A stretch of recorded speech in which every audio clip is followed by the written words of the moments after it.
얼마 전에 챗 GPT의 이중성을 발견했습니다. 대한민국 사람이라면 독도는 한국 땅이라는 걸 누구나 알고 있죠. 그렇다면 챗 GPT에게 독도는 어느 나라 땅이야 라고 물어보면 뭐라고 할까요? 당연히 한국 땅이라고 할까요?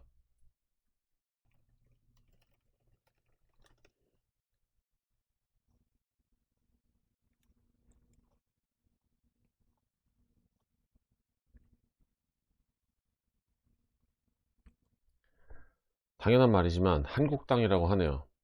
챗 GPT는 보통 물어볼 때마다 다른 대답을 하기 때문에 저는 이전에도 많이 테스트를 했습니다. 그때마다 한국 땅이라고 했고요. 지금 여기에서 보면은 국제사회에서도 대한민국 영토로 인식되고 있습니다 라고 대답을 해주네요. 그런데 지금 이 영상의 주제는 챗 GPT의 이중성이죠. 이 다음이 중요합니다. 과연 영어로 물어보면은 뭐라고 대답할까요?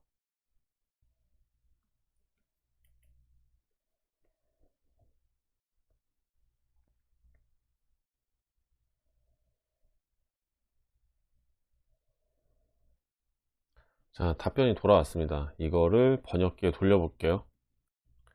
방금 챗 GPT 답변을 번역기에 이렇게 넣고 번역을 해보면 한국어로 물어봤을 때 완전히 다른 답변이 돌아왔습니다. 자, 이렇게 지금 한국이 관리를 하고 있지만 영유권 분쟁이 있다, 일본과. 완전히 다른 내용이죠. 이것도 마찬가지로 제가 여러 번 해봤는데 영어로 물어봤을 때는 항상 이런 식의 답변이 돌아왔습니다. 그러면 과연 일본어로 물어보면 뭐라고 할까요? 만약에 일본어로 물어보면은 일본 땅이라고 할까요?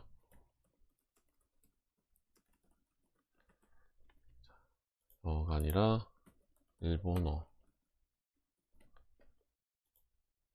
번역을 해서 물어보겠습니다.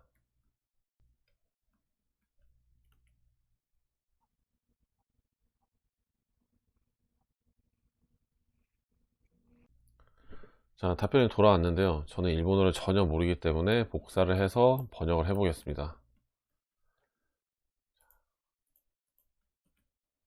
번역을 하면은 이렇게 나오네요. 독도는 한국이 실효적으로 지배하고 있는 섬이다.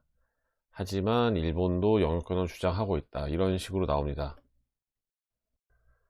제가 마찬가지로 녹화하기 전에 일본어로도 여러 번 테스트를 해봤습니다. 독도 말고 뭐 다케시마 이런 식으로도 질문을 해서 해봤는데 일본어, 영어 다 공통점이 영유권을 서로 주장하고 있다. 이런 내용이 나옵니다. 물론 지금 보시는 것처럼 한국이 실효적으로 지배하고 있는 섬이다 라는 것도 나오고요.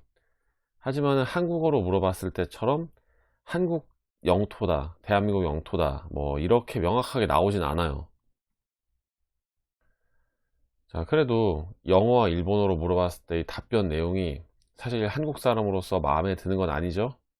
그렇긴 하지만 챗 GPT가 학습한 자료에 독도가 일본 땅이다 라고 명확하게 있는 건 없었나 봅니다. 뭐 독도가 일본 땅이라고 하는 거는 그냥 일본이 아무 근거도 없이 우기는 거니까 어떻게 보면 당연한 거겠죠. 자, 그런데 우리는 이 질문 답변에서 알 수 있는 게 있습니다. 어떤 언어로 물어보느냐에 따라서 완전히 다른 내용의 대답이 돌아올 수 있다는 겁니다. 단순히 번역의 문제가 아닌 거죠. 저는 그래가지고 테스트를 더 해봤는데요. 한국어로 봄에 여행 가기 좋은 지역은 어디야? 라고 질문했을 때와 영어로 봄에 여행 가기 좋은 지역은 어디야? 라고 질문을 했을 때 한국어 답변에서는 제주도가 대부분 꼭 나왔지만은 영어 답변에서는 제주도가 나오지 않았습니다. 이것도 마찬가지로 여러 번 해봤어요. 이게 사실 어떻게 보면 굉장히 중요한 부분이에요. 챗 GPT를 활용할 때. 그러니까 챗 GPT를 사용하실 때 이런 부분도 꼭 염두에 두고 사용하셔서 좋은 답변을 받아내시기를 바라겠습니다.